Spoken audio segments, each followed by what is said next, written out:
இல்லத்தில் சக நண்பர்களோடு இணைந்து சூப்பரா கொண்டாடணும்.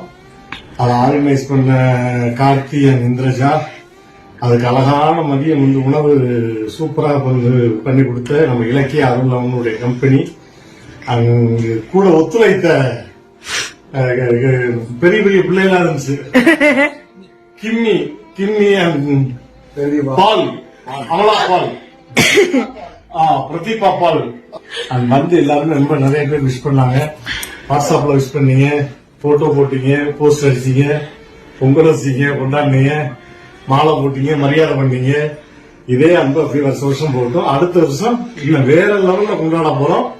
அதுக்கு எங்களை எல்லாம் மாட்டி படைக்க ஒருவன் வர இருக்கிறான். ஒருவன் அல்லது ஒருவன் தான். என்னுடைய ஆணைப்படி ஒருவன் வருகிறான். இந்த தாத்தா பேச்சை கேட்டுக்கொண்டு நான் சொல்லும்படியாக நடந்து அதை அவன் தலைமையிலே நடத்த நான் காத்துக் கொண்டிருக்கின்றேன் என்பதை நேரத்தில் தெரிவித்துக் கொள்கிறேன். ஓகே, 45 வயசாயிடுச்சு. How to you feel? திரும்பி பார்க்கும்போது 45 இயர்ஸ் போயிடுச்சு. எப்படி ஹாப்பியா ஃபீல் பண்ணீங்களா இல்ல என்னென்ன? திரும்பி பார்க்கும் பொழுதும் அதே 45 தான் இருக்கிறது தெரிவித்துக் கொள்கிறேன்.